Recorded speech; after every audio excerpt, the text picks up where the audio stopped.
Bismillahirrahmanirrahim. Assalamualaikum warahmatullahi wabarakatuh. Alhamdulillahi rabbil alamin, wassalatu wassalamu ala asyrafil anbiya'i wal mursalin wa ala alihi wa sahbihi ajma'in. Qala Allah fil Qur'an, a'udzu billahi as-sami'il 'alim minasy syaithanir rajim.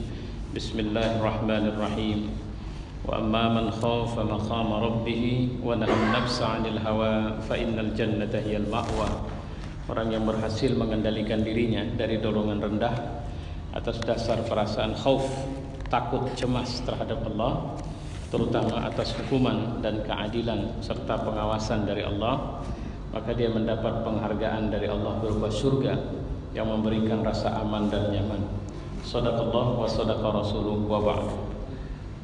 Jemaah yang mulia, pada sore hari ini kita akan mendiskusikan topik yang sebenarnya cukup serius dan cukup berat, ya, pengendalian diri, dan terus menjadi bagian dari daya kreatif ihsan.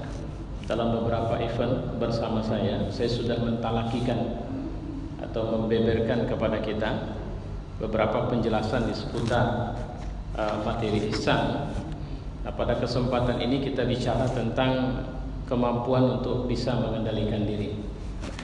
Nabi sudah memberikan penjelasan bahwa ternyata fakta kemampuan seorang untuk bisa menang itu tidak didasari karena sebab dia memiliki tingkat kecerdasan berpikir yang tinggi saja, atau dalam bergulat sekalipun. Bagaimana ternyata seorang yang ahli gulat itu bisa kalah bukan karena dia tidak mengerti strategi, taktik untuk bisa memenangkan pertarungan, tapi dia tidak memiliki kemampuan pengendalian diri. Jadi kita melihat orang yang gagal dan jatuh karena sebab kita bilang dia terlalu emosional.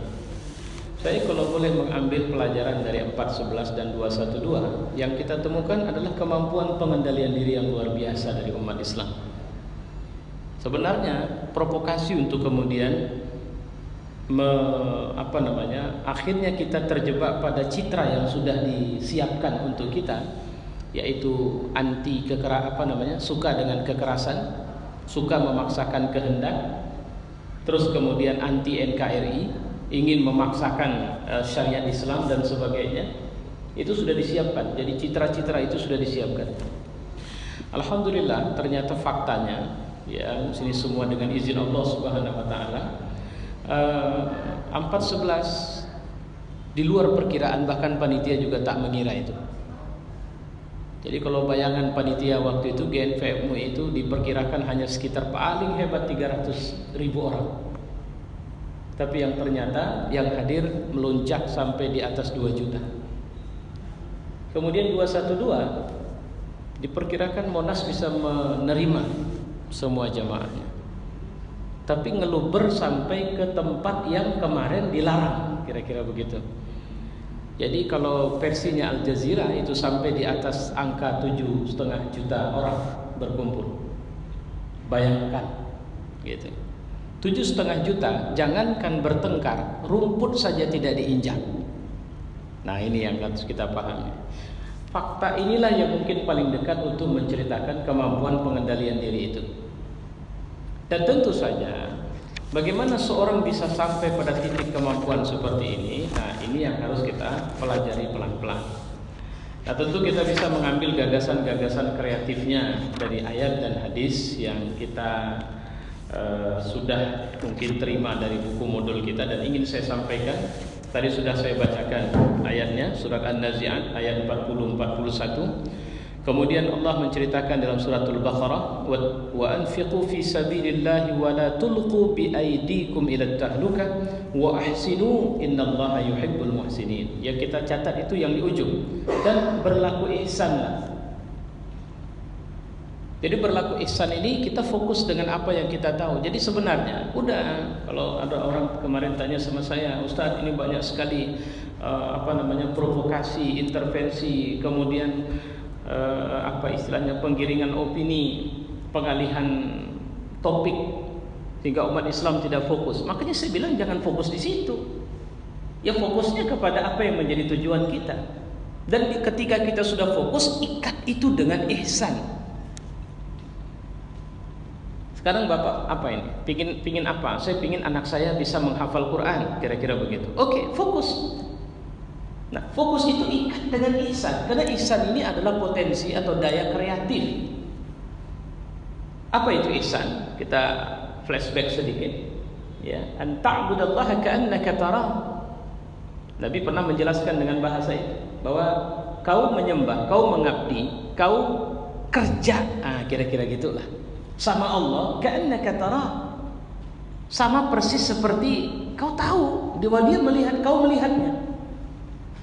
Jadi kalau an ta'budallaha ka'annaka tarah, bagaimana kira-kira seorang office boy yang kerja di satu kantor, majikannya ngelihat dan dia tahu majikannya lihat dia, kira-kira begitu. Apa dia akan kerja santai? Apa dia akan bekerja sambil pegang HP?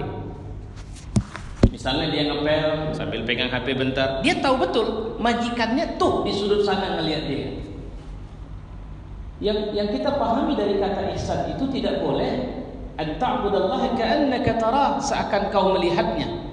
Udah berhenti di situ, enggak. Tapi efek kalau aku kerja, pimpinanku ngelihat aku, efek kreatifnya apa ya? Nah, itu yang harus kita ambil itu.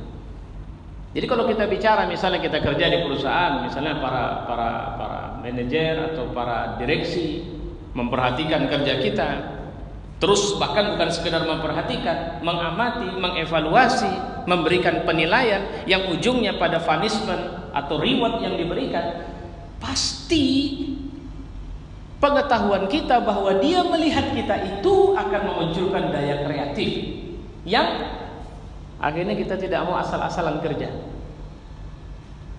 Itu satu. Dia langsung melihat.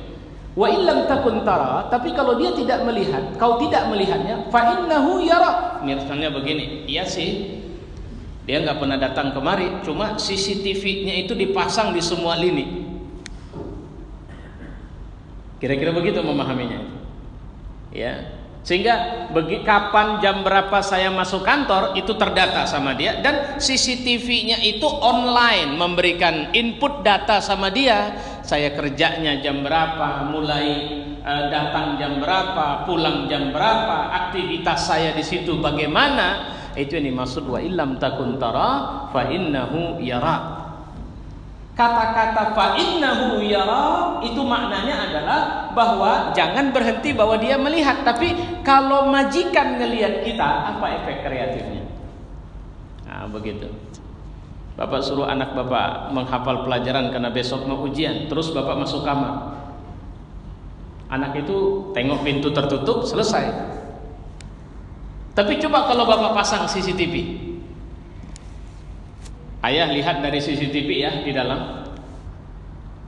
Kalian belajar atau tidak? Pokoknya sampai jam 9 nanti harus belajar. Setelah jam 9 baru boleh istirahat. Oke. Ayah masuk ke dalam. Apa kira-kira yang akan dilakukan anak kita? Mereka akan menghafal dengan hati-hati. Kira-kira begitu kita memahami ihsan ini. Wala taqu ma laysa laka bihi 'ilm. Inna as-sam'a wal basar wal fu'ada kullu ulaika kana 'anhu mas'ula. Jangan ngomong yang kau tidak tahu ilmunya. Sebenarnya penglihatan, pendengaran dan hati nurani akan diminta pertanggungjawaban oleh Allah Subhanahu wa taala. Jadi yang harus kita pahami, otomatis misalnya begini, kalau marah jangan emosional. Kira-kira begitu perintahnya dari Allah. Karena begitu kita emosional, maka kecerdasan kita akan rusak. Sistem kendali kita akan terganggu. Maka apa yang harus kita lakukan? Bekerja atau berjalanlah dengan mekanisme yang memang sudah ditetapkan, itu harus kau lakukan. Kalau memang jam istirahat, gunakan sebaik mungkin. Saya pernah marah dan memberikan catatan negatif kepada satu perusahaan ketika saya ingin mendapatkan pelayanan dari perusahaan itu dengan alasan customer service sedang istirahat. Saya lihat jam, oke, baik. Tapi saya tunggu sampai jam 2, dia tidak keluar. Saya pergi ke belakang dan saya lihat dia sedang tidur di musola. Saya ke depan dan saya mengatakan, saya sangat kecewa dengan kalian. Kalian tunggu orang antri begini, sementara kalian buka istilahnya itu kantor cuma 2, satu alasannya istirahat. Satu ada yang datang, tapi yang istirahat itu sudah lewat batas dan kemudian dia tidur di belakang. Nah ini akhirnya memunculkan krisis kepercayaan, dan bayangkan efeknya apa? Sampai sekarang saya malas masuk kantor itu. Artinya kalau tidak sangat terdesak, saya akan pergi ke tempat yang lain walaupun lebih jauh dari situ. Kira-kira begitu. Ya, nah, jadi apa yang terjadi sebenarnya ketika rehatlah dengan benar, tapi jangan over, karena itu akan merusakmu. Ketika bekerja dengan benar. Makanya sebenarnya ada orang yang bekerja ambil lembur luar biasa. Sebenarnya ini dalam sistem kendali yang benar atau bagaimana? Karena bukan tidak mungkin ada yang ngelembur sampai jauh malam karena sebab sederhana, dia malas pulang. Jadi motivasinya bukan motivasi kreativitas, kira-kira begitu. Ya, baik, kita pelajari pelan-pelan lagi. Pengendalian diri dalam perspektif Al-Quran surat An-Nazi'at itu memiliki beberapa aspek. Harus didasarkan atas perasaan takut atas hukuman, keadilan, dan pengawasan Allah. Ini yang sudah saya jelaskan tadi. Pengendalian diri difokuskan untuk menjaga kecenderungan hawa nafsu yang meluncur ke tempat yang rendah. Jadi Bapak harus bisa, Ibu, memahami hawa nafsu itu jangan, karena kalau sudah bicara hawa nafsu yang kebayang kita dorongan seks, tidak sesederhana itu. Hawa nafsu ini adalah sifat atau karakter atau apalah mau bilangnya, karena dibilang karakter juga tidak begitu pas gitu.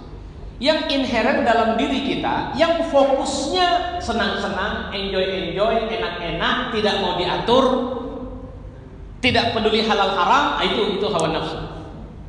Kecenderungannya liar. Ya, karena kalau sudah kecenderungannya liar, maka dia akan melanggar nilai-nilai etika. Dalam kerja, otomatis dia tidak berada dalam kendali kerja yang bagus. Karena sama dia kerja juga motivasinya rendah. Yang penting saya dapat gaji.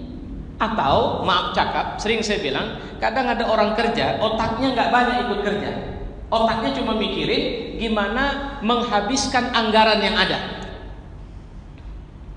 Jadi kalau dia kerja, dia tengok, misalnya saya nih kerja di kantor nih, saya lihat bahwa dalam tahun ini saya harus menghabiskan perjalanan dinas sekian. Maka otak saya cuma kerja mikirin gimana caranya supaya itu bisa saya penuhi. Maka saya menciptakan kerja karena sebab ada duit.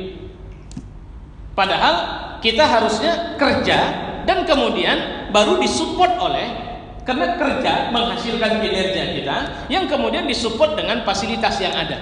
Kalau tidak ada, makanya percayalah, orang kalau makan, kalau duitnya banyak, dia tidak bicara tentang makan atau tidak, tapi dia bicara tentang apa yang harus kumakan hari ini.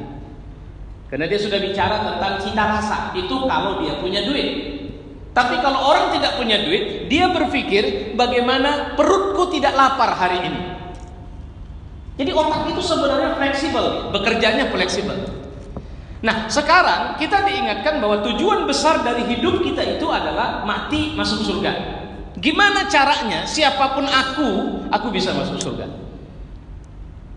Nah, langkah inilah yang kemudian harusnya dilakukan dengan sistem. Karena begini, orang bisa mendaki gunung, tapi jangan lupa, yang namanya hiking atau mendaki gunung tidak selamanya menanjak. Tiba-tiba saja dia harus melalui jalur sungai, atau mungkin menuruni lembah, atau memanjat tebing, atau memutari lereng gunung itu, baru kemudian menemukan jalan sampai ke puncak. Jadi yang namanya pendaki atau mendaki tidak selamanya cerita terus menanjak begitu, enggak. Kadang kita sampai heran berapa lama kita harus turun karena kita harus menuruni jurang. Kira-kira begitu. Ya. Baik.